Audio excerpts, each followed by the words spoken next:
Monday, Wednesday, Friday, noon Eastern. We think about it, we rant about it. Listen to us live on Facebook. Good afternoon, everyone, and it is hump day. It's Wednesday. It's the middle of the week.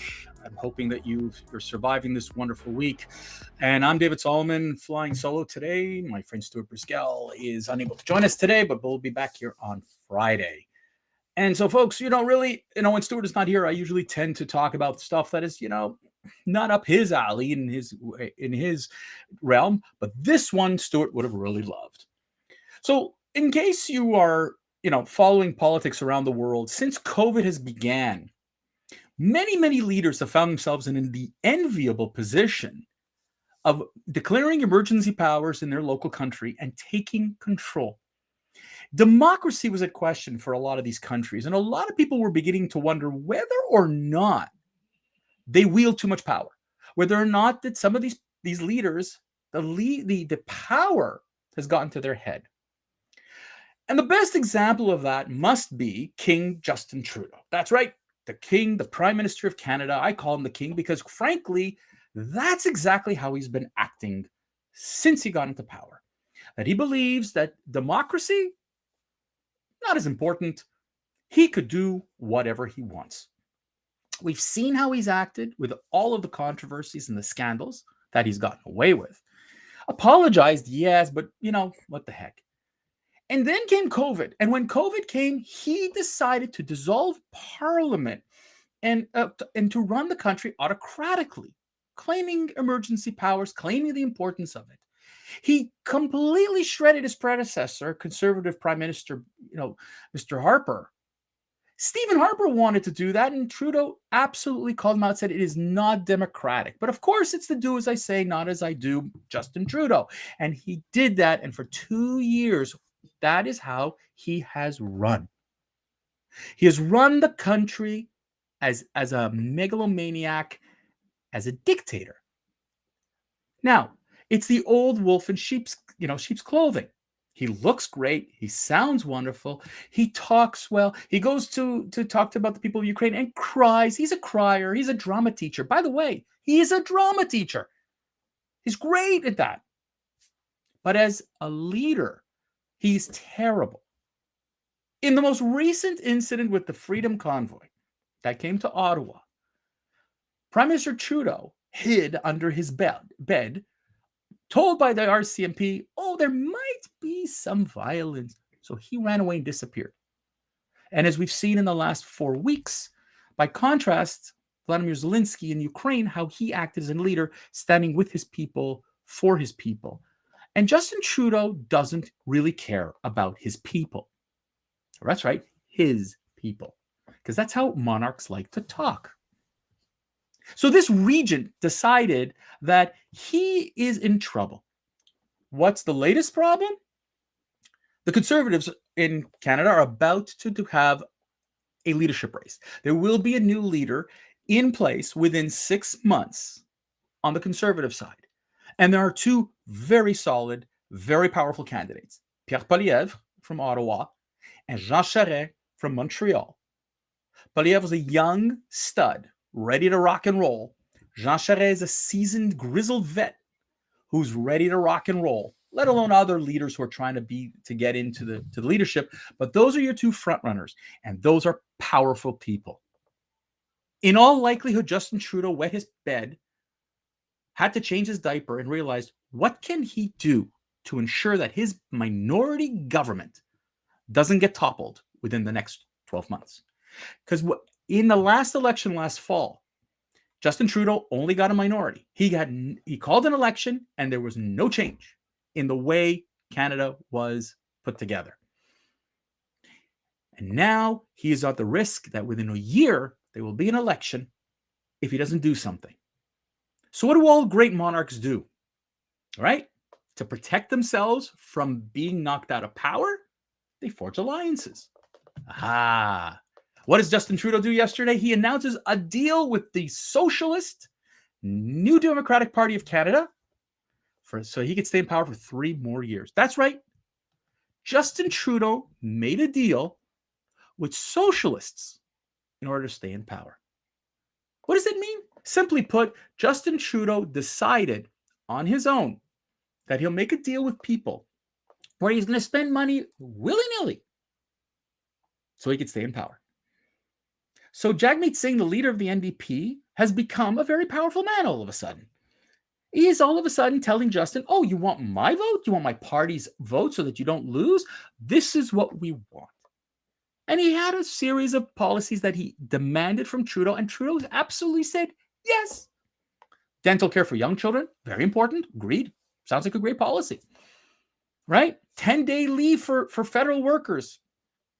Take it or leave it. I'm not sure where it goes.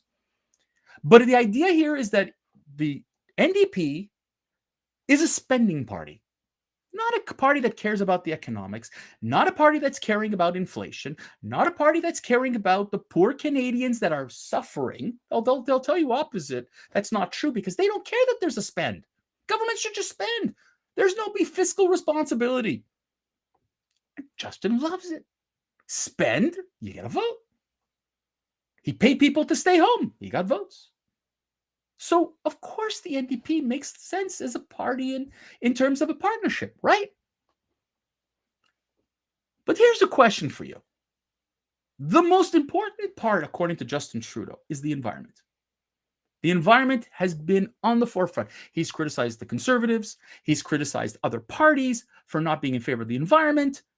And you would think that the NDP, this socialist party, the party of the left, is coming in with demands about the environment. And instead, what they came up with was the biggest fluff shit you could possibly imagine. Rather than come up with a program, rather than come up with a policy, rather than come up with a strategy, rather than come up with a plan, even their biggest supporters said this was the biggest hunk of crap they've heard. There was no substance. There was no plan. There was, yes, we're going to take more time and we're going to invest more efforts in ensuring that by 2030, we're going to be better at the environment. What a load of crap. So dental care for young children, yep, check. Federal workers getting 10 days off work, check. But the environment? So-called hot topic election for the last few elections? No. Trudeau didn't push for it like he said he should have. Jagmeet Singh didn't push for it. So again, this so-called coalition is a bunch of garbage. Garbage. Now, when you look at the incredible things, I mean, I love it when the media calls out this bullshit. Here's an example. Deal is little more than congealed fog with a slimy aftertaste. The deal involves virtually no measurement or enforcement, just a horrid mass of jellified, feel-good rhetoric. Ha ha! This is the National Post. They love Justin. They couldn't wait for him to get elected. And look, even they're criticizing it. Power grab. Opposition parties, land-based liberals, and the NDP for deal. I mean, power grab. This is the message. Justin was looking for a way to stay in power. He got to his head. He loves this power. Almost monarch-like, almost regal way, almost, in an autocratic way. He basically told Canadians that in this last election, I don't really care about what you say. Now, you're going to tell me here, look, there are countries all over the world where when there's a minority government, you forge alliances, you create these type of things, and sometimes opposites attract. And sometimes, you make a deal with the devil. Canadians have voted in the last election and said to every one of those parties, we're not happy with what you're doing. And the one message that they told Justin, almost 70% of Canadians disagreed with what Justin Trudeau was doing, which was spending at an outrageous amount. Inflation is ridiculously high. Gas prices are through the roof. And there is no policy. There is no future planning. There is nothing there. Now, I know that this wasn't there in the last election. Inflation wasn't that rampant. Gas prices wasn't that rampant. But these are two examples of Canadians telling Justin Trudeau, you need to be smarter. And instead, he does this deal to protect his own assets. That's right. Just about Justin. Not about you, not about me as Canadians. And the scary part, folks, is that countries like Canada in different parts of the world are watching Canada and saying, how do we change the voting rules? How can we amend the voting rules and still look democratic? It won't work in the United States. Two-party system, I get it. But when you look at countries like the UK, France, Germany, other countries in Western Europe that are going through the elections, they are looking at Canada and saying, how could we do that? How can I modify it so that I could stay in power longer? See, it's not only Vladimir Putin who didn't care about the people and just overtly changed the rules. These egomaniac, power-hungry, king-like individuals, these politicians want to stay in power forever. And they've changed the rules. They poo-poo in the United States. Look, the voting laws, when you make it stricter, the other side wants to make it looser. Do you know that the Liberal Party doesn't really care if you're a Canadian or not when it comes up to a local riding? They don't care. It's happening in my riding. The person who's our MP here was voted in by people who don't live here and aren't even Canadian. Liberal Party of Canada wants you to make sure that they stay in power in perpetuity. That's their game plan. So other countries are watching Justin as he's in action. Other countries are watching King Justin and how he's acting and saying, how can they do it there?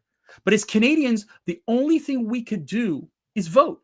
But right now, Justin made a deal and he put our vote on hold until 2025. We are going to be in debt to our necks. We are going to be in serious trouble. And we're going to have to pay for it for generations so that Justin can finish 10 years of being King Justin in Canada. That's the sickening part of it. We have nothing to do. We can't do anything. We can't rebel. I mean, look what happened in Ottawa when you bring a freedom convoy. He declares emergency act. It's the threat. It's the threat to the monarchy. The Conservatives are freaking out. The Bloc Québécois, yes, separatist party, is freaking out. This isn't democracy. Only the Green Party of Canada is applauding it because, yay, we're going to get more spending, more socialist spending, because we really don't care about how much that hurts Canadians. That's right. You and I are going to pay for this for a long time because Justin wants to stay in power. You don't believe me? The Quebec premier yesterday and the finance minister is going to pay every Quebecer $500 if they earn under $100,000 of net income. Where do you think Legault learned that from? King Justin. See, Legault is watching Justin and saying, so that's how you stay king. I'll be king here. You could say that all politicians want to stay in power forever, and you're absolutely right. They want to stay in power. But the respect to democracy is gone. These leaders, thanks to Justin, are watching democracy erode. You hear in the United States that statement, like, oh, we're eroding democracy because we want stricter voting rules. And here we want less rules. Loose goose, no problem. Whatever you want. What's better, folks?